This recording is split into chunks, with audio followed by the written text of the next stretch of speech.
Imagina um povo que proibiu ouro e prata, que usava barras de ferros pesadas, encharcadas em vinagre, para ficarem inúteis como moeda.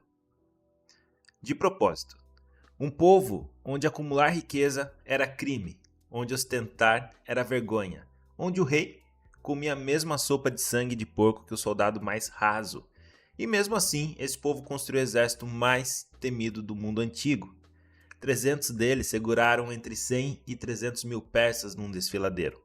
Durante séculos, ninguém ousava invadir sua terra.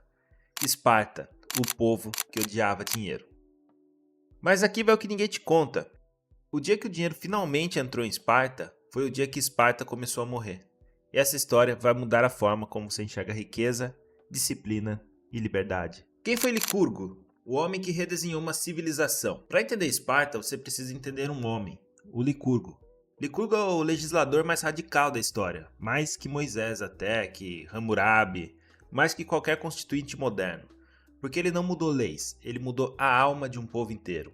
Lá pelo século IX a.C., Esparta era uma cidade grega como qualquer outra. Tinha ricos, pobres, conflitos internos, desigualdade, ganância, nada de especial.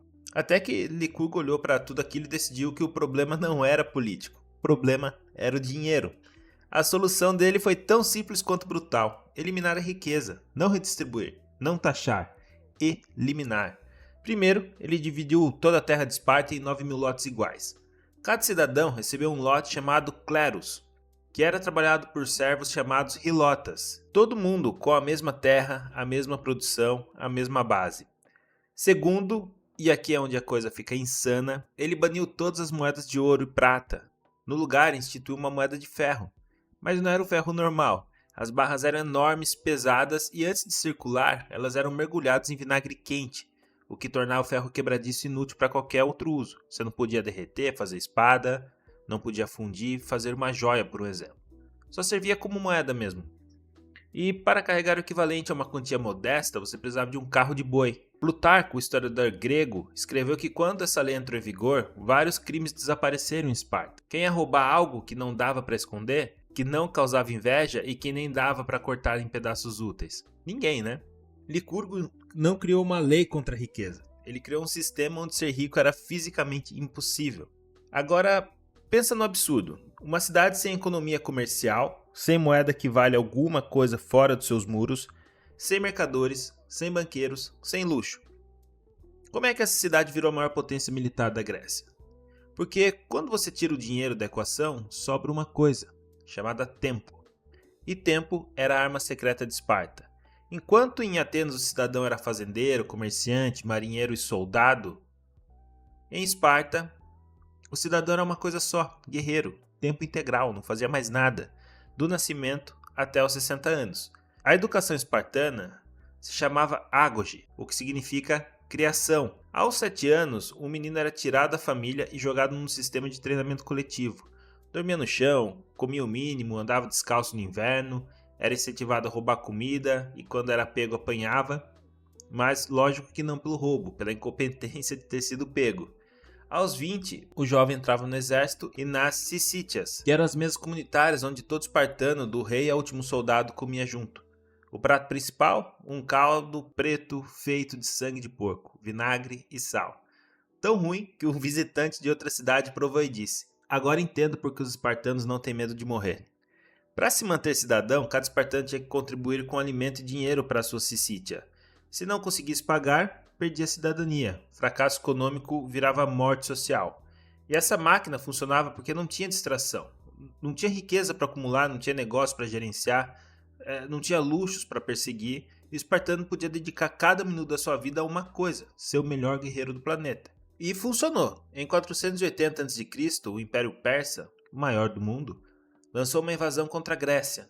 O rei Xerxes reuniu um exército tão grande que Heródoto, o historiador da época, falou em 2 milhões de soldados. Historiadores modernos estimam algo entre 100 e 300 mil. Ainda assim, uma força absurda. E essa história basicamente vocês já conhecem: os gregos precisavam de tempo para se organizar e alguém tinha que segurar os persas num ponto estreito enquanto o resto da Grécia se preparava. Esse ponto era Termópilas, as portas quentes. É um desfiladeiro tão estreito que toda a vantagem numérica dos persas evaporava. Mais ou menos, né? Porque tinha um cansaço também dos espartanos. E quem foi para lá? Leônidas, um dos reis de Esparta com 300 espartanos e cerca de 7 mil aliados gregos. Os persas atacaram em ondas de 10 mil homens. Foram massacrados. Mandaram os imortais, a tropa elite de Xerxes, 10 mil dos melhores guerreiros da Pérsia. Foram massacrados também. Durante 2 dias, 7 mil gregos seguraram até 300 mil persas. No terceiro, um traidor grego revelou o caminho secreto pela montanha. Leônidas percebeu que seriam cercados, mandou a maioria dos gregos recuarem e ficou com seus 300 espartanos e 700 téspios e alguns outros voluntários. Lutaram até o último homem. E a pergunta: o que o dinheiro compraria naquele desfiladeiro? Nada, não tinha mercenário que segurasse aquela posição. Não tinha ouro que comprasse aquela coragem. O que segurou Termópilas foi algo que Licurgo plantou século antes: disciplina, honra coletiva e desprezo total pela riqueza material. Quando Xerxes mandou dizer a Leônidas: entregue suas armas, a esposa de Leônidas entrou para a história. Malon Labé. Venha buscá-las. Um homem que não valoriza ouro não pode ser comprado. Um homem que não teme a morte não pode ser intimidado. E essa era a vantagem competitiva de Esparta. Não era tecnologia, não era número, era mentalidade. E aqui entra o contraste mais fascinante da história antiga. De um lado, Atenas, a cidade do comércio, democracia, filosofia e do teatro. Uma economia vibrante, moeda forte, a coruja de prata ateniense, que era o dólar do mundo antigo. Atenas era rica, sofisticada e inovadora. Do outro lado, Esparta, sem comércio, sem moedas que valessem fora de suas fronteiras, sem filósofos famosos, sem teatro, sem luxo. Uma cidade que parecia pobre por fora e era invencível por dentro. E quando as duas foram à guerra, a Guerra do Peloponeso, que durou 27 anos, a Esparta venceu. Em 404 a.C., Atenas se rendeu. A cidade sem dinheiro derrotou a cidade mais rica da Grécia, mas, e aqui é onde a história dá uma reviravolta, essa vitória foi o começo do fim. Porque quando Esparta venceu Atenas, aconteceu algo que Licurgo tentou evitar durante séculos: o dia que o dinheiro matou Esparta. Lisandro, o almirante que liderou a vitória sobre Atenas, mandou para Esparta mais de 500 talentos em ouro e prata como espólio de guerra. Você lembra do episódio sobre a parábola dos talentos? Um talento era equivalente a 6 mil dias de trabalho, isso é uma fortuna colossal. E quando esse ouro chegou a Esparta, os éforos, que são os magistrados, debateram o que fazer. Os mais sábios disseram que aquilo era veneno, que o ouro e prata eram males estrangeiros e tinham que ser mandados embora. Mas Lisandro convenceu o governo a aceitar o dinheiro para uso público, proibindo a posse privada. Basicamente, a gente faz benfeitorias aqui, não fica para ninguém esse dinheiro, né? E funciona isso? É claro que não, pô. O dinheiro é como a água, sempre encontra uma fresta. A gente está cansado de ver isso e via há muitos milhares de anos atrás. Cidadãos começaram a acumular riqueza escondida.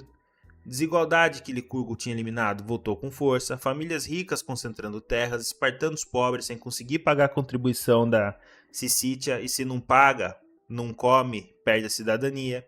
E aqui o número mais assustador. Em 480 a.C., na época de Termópilas, Esparta tinha cerca de 8 mil cidadãos guerreiros. Um século depois, 371 a.C., restavam menos de 1.000. E 244 a.C., somente 700. O povo que treinou a máquina de guerra mais letal da antiguidade se autodestruiu. Não por invasão estrangeira, não por desastre natural, pela desigualdade que o dinheiro trouxe. Em 371 a.C., Esparta foi derrotada por Tebas na Batalha de Leuctra e nunca mais se recuperou. A cidade que dominou a Grécia por séculos virou irrelevante em poucas décadas. O dinheiro que Esparta passou séculos rejeitando entrou pela porta da frente depois de uma vitória e destruiu por dentro o que nenhum inimigo conseguiu destruir por fora. E a lição que Esparta ensina sobre dinheiro. Agora, antes que você pense a lição aqui, o dinheiro é mau, vamos viver sem, calma, meu parceiro. Porque se a gente olhar com cuidado, Esparta não é um argumento contra o dinheiro. Esparta é o maior argumento contra entregar o controle do seu dinheiro para um governo. Pensa comigo. Licurgo não pediu para os espartanos que abrissem mão da riqueza por escolha. Ele obrigou a isso. O Estado decidiu que a moeda de ouro e prata era proibida. O Estado decidiu quanto de terra cada um recebia. O Estado decidiu o que você comia, e era horrível. O Estado decidiu onde você dormia, e era horrível. O Estado decidiu como você criava seus filhos, e era horrível. Esparta era o sonho de qualquer governo centralizador.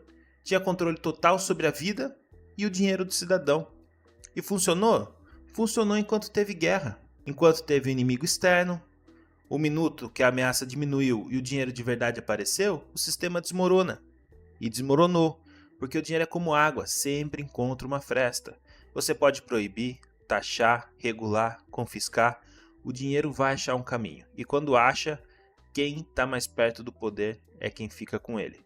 Foi exatamente o que aconteceu. O ouro entrou em Esparta e não foi dividido igualmente. Foi para os que tinham influência política, para os que estavam no poder. As famílias conectadas concentraram terra. E os cidadãos comuns, que fizeram tudo certo, treinaram a vida toda, que sangraram por Esparta, perderam a cidadania porque não conseguiam mais pagar a conta da Cicítia. Isso te lembra alguma coisa? Quando alguém te diz que o imposto volta ao serviço público, que o governo cuida de você, que o Estado é como um pai, lembra-te de Esparta, a nação mais disciplinada, mais desapegada de dinheiro, mais coletivista da história antiga, não sobreviveu à própria política pública. O Estado controlou tudo e quando a riqueza apareceu, o Estado não distribuiu, o Estado concentrou. Se Esparta, com toda a sua disciplina e austeridade, não conseguiu evitar que o dinheiro público virasse dinheiro dos poderosos, o que te faz acreditar que o nosso governo consegue? No episódio passado, Jesus disse que o amor ao dinheiro é a raiz de todos os males. Licurgo tentou arrancar essa raiz pela força, pelo controle estatal, e o resultado foi o mesmo de sempre. Quem controla o dinheiro, controla o povo. Não importa se é um cambista no templo, um imperador em Roma, desvalorizando o denário, ou um legislador em Esparta decidindo que tipo de moeda você pode usar. A lição de Esparta não é viva sem dinheiro. A lição é nunca entregue o controle do seu dinheiro para ninguém. Nem para o Estado, nem para o Banco Central, nem para o político que promete que vai cuidar de você. Roma destruiu o denário imprimindo moeda sem lastro. Esparta destruiu seus cidadãos controlando a riqueza pelo Estado. Jesus denunciou quem monetizava a fé. O padrão é sempre o mesmo. Toda vez que alguém entre você e o seu dinheiro promete que é para o seu bem, desconfia. O dinheiro é ferramenta, e ferramenta fica na mão de quem trabalha, não na mão de quem governa. No próximo episódio, eu vou te contar a história de um imperador romano que não queria ser rico, que tinha o poder mais absoluto do mundo e escrevia um diário dizendo que a fama é fumaça e que riqueza sem virtude não vale nada. Ele se chamava Marco Aurélio. E o que ele escreveu há quase 2000 anos é o manual de mentalidade de CEOs, atletas e generais usam até hoje. É absurdo assim. O estoicismo e dinheiro, a combinação que pode mudar a forma como você pensa sobre sucesso. Se esse vídeo te fez pensar alguma coisa, se inscreve no canal, deixa o like, manda para aquele amigo que acha que o sucesso é só conta bancária. Nos vemos no próximo e sai da caverna.